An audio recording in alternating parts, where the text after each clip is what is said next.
प्रश्नावली 3.4 का पहला प्रश्न,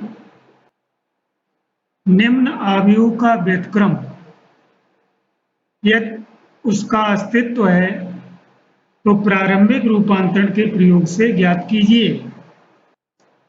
तो हम इसके दो मेथड हो सकते हैं कि व्युत्क्रम का अस्तित्व पहले पता किया जाए, फिर प्रारंभिक रूपांतरण से उसका मान निकाला जाए व्युत्क्रम का। दूसरा है प्रारंभिक रूपांतरण करते हुए जाएं और उसी के एक स्टेप में हमें पता लग जाएगा कि व्युत्क्रम आव्यूह का अस्तित्व है अथवा नहीं।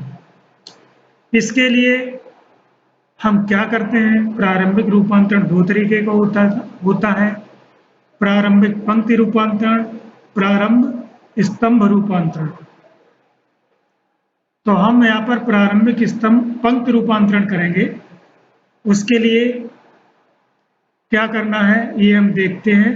वैसे हमने नो योर सेल्फ के अंतर्गत इसी में व्युत्क्रम आव्यूह क्या होता है, प्रारंभिक रूपांतरण क्या है, प्रारंभिक रूपांतरण कैसे करते हैं, ये एक अलग से वीडियो में बताया है, वहाँ देखा जा सकता है कि ये क्या होता है। तो हम यहाँ केवल सॉल्व कर रहे हैं। प्रारंभिक पंक्ति रूपांतरण के लिए हम इसको दिए हुए आव्यूह को ए मान लेते हैं, माना ए बराबर, और इसी कोटि का तत्समक आव्यूह 2/2 का ही मान लेते हैं। हमें मालूम है कि I1001 आएगा इस कोटि का। इसके बाद प्रारंभिक पंक्ति रूपांतरण करना है तो एक पैटर्न में लिखना पड़ता है। ए बराबर पहले लिखेंगे प्रारंभिक पंक्ति रूपांतरण के लिए ए बराबर आई ए लिखते हैं। आई ये है और ए दोनों तरफ हम ये वाला लिख लेते हैं। इसके बाद क्या करते हैं, इससे समीकरण 1 बना लेंगे हम। चलो समीकरण 1 बना लेते हैं, मान रख देते हैं इसी में वापस। तो ए का मान 1 - 1 2 और 3। सबसे पहला स्टेप है ये।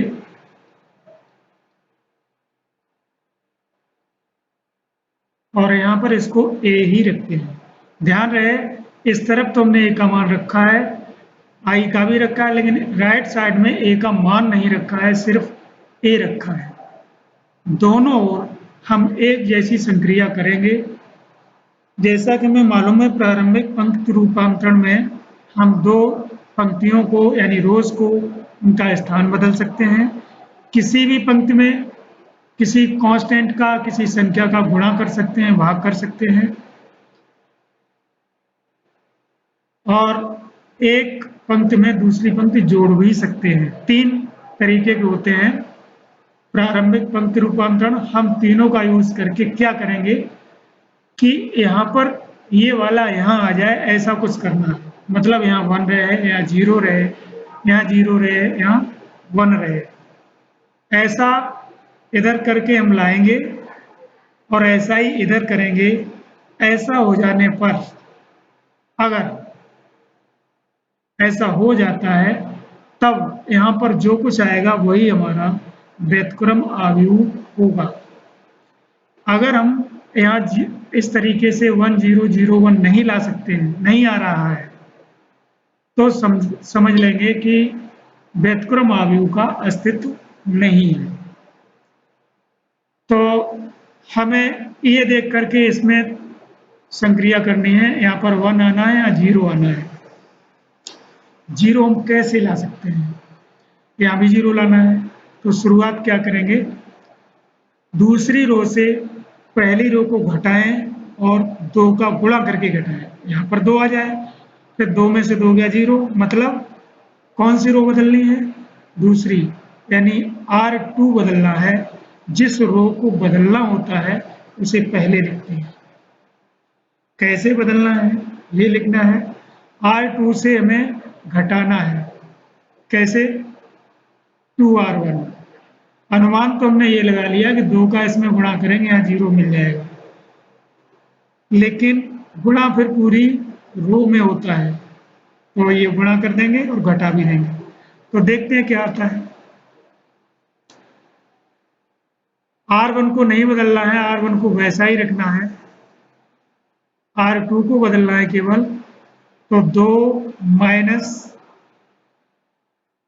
2 का गुणा करेंगे तो क्या आएगा 2, यहाँ भी यहाँ 2 आएगा, यहाँ -2 आएगा, घटाए तो 2 माइनस 2 बराबर 0 आ जाएगा ना, तो यहाँ 0 कर देंगे।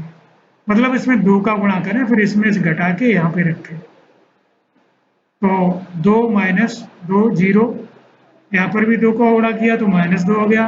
अब 3 माइनस -2, 3 माइनस -2 यानी 5। अगर इसमें थोड़ी प्रॉब्लम आ रही है तो देखिए हम एक अन्य टेक्निक बताएंगे। R2 लिख लीजिए यहाँ पर 2 3 और 2R1 लिख दीजिए गुणा करके 2 और -2। घटाना है घटा दीजिए, बहुत आसान हो जाएगा। ये कितना 0 आ जाएगा, यहाँ 5 आ जाएगा, वही लिखना है आपको, यहाँ पर वही लिखा है मैंने। ऐसे भी कर सकते हो, डायरेक्ट भी ज़्यादातर लोग कर लेते हैं, कठिन होता है तब ऐसा करते हैं। ऐसा ही यहाँ करना है। देखिए R2 को लिखें 0 और 1, 2 का गुणा कर दें 2R1,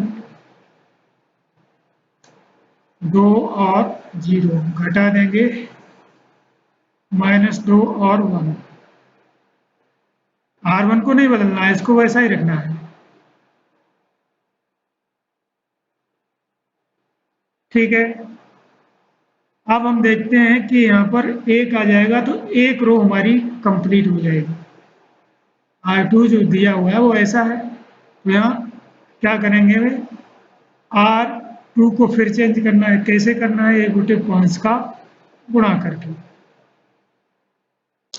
तो R1 को वैसे ही रखना है, और देखिए हमने 1/5 का गुणा किया तो ये वापस यहाँ आए। जो यहाँ कर रहे हैं वही यहाँ करना है।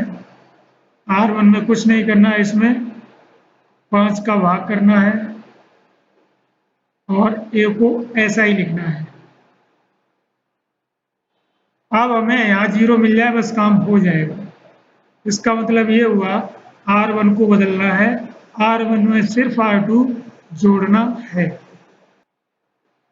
ये जोड़ना है तो यहाँ पर देखिए R2 में कोई परिवर्तन नहीं, सिर्फ R1 में होगा। तो R1 में क्या 0 जोड़िए तो 1 आएगा, इसमें 0 आ जाएगा, -1 में 1 जुड़ के, तो हम वही यहाँ पे रखेंगे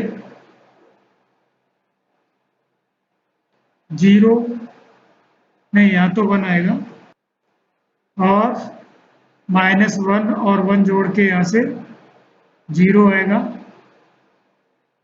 और यहाँ पर 0 और 1। जस्ट यही काम हमें इधर करना है।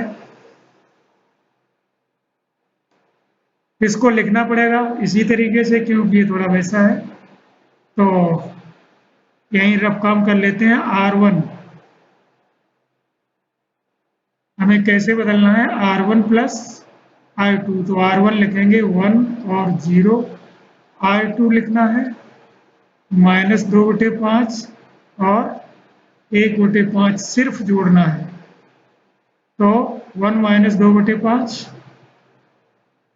बराबर 5 एकम 5 - 2 3/5, ऐसे ही ये 1/5, मतलब 3/5 और 1/5।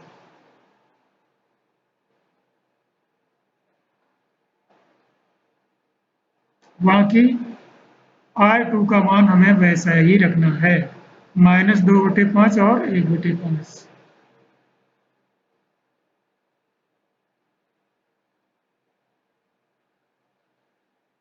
ये हमारे पास आ गया। अब व्युत्क्रम क्या होगा, हम जानते हैं व्युत्क्रम क्या होगा। ये जानते हैं A इनवर्स A का मान I होता है। वास्तव में देखा जाए तो ये I ही है, और ए भी हमारे पास है, तो इस ये फिर क्या रहा, यही तो रह गया भाई। ये जो है तुम्हारे पास ये ए जो है ये है, और समीकरण भी सेम है, तो इसका मतलब ये ए इनवर्स है। तो हम इसको समीकरण 2 बना देंगे। हम फिर लिखेंगे हम जानते हैं, हम जानते हैं। अब इसकी तुलना इस समीकरण से कर देंगे। ये हमने समीकरण बनाया है, समीकरण 2 की तुलना समीकरण 3 से करने पर देखिए आई ये है, ए ये है, तो ए इनवर्स क्या है, ए इनवर्स बराबर है हमारा 3/5, 1/5 -2/5 और 1/5। इस तरीके से हमारा यही व्युत्क्रम है। अगर व्युत्क्रम का अस्तित्व न होता तो हमारा ये यहाँ पर आई आता ही नहीं। और इसके लिए सबसे बड़ी पहचान ये है कि दिया हुआ हमारा आव्यूह है उसकी दो रो या 2 कॉलम एक जैसी होनी चाहिए, अथवा कोई एक रो सब 0 होना चाहिए, तब व्युत्क्रम का अस्तित्व नहीं होता है। यहाँ इनमें से कोई कंडीशन नहीं है, इसलिए अस्तित्व भी है और हमने निकाल के भी दिखाया।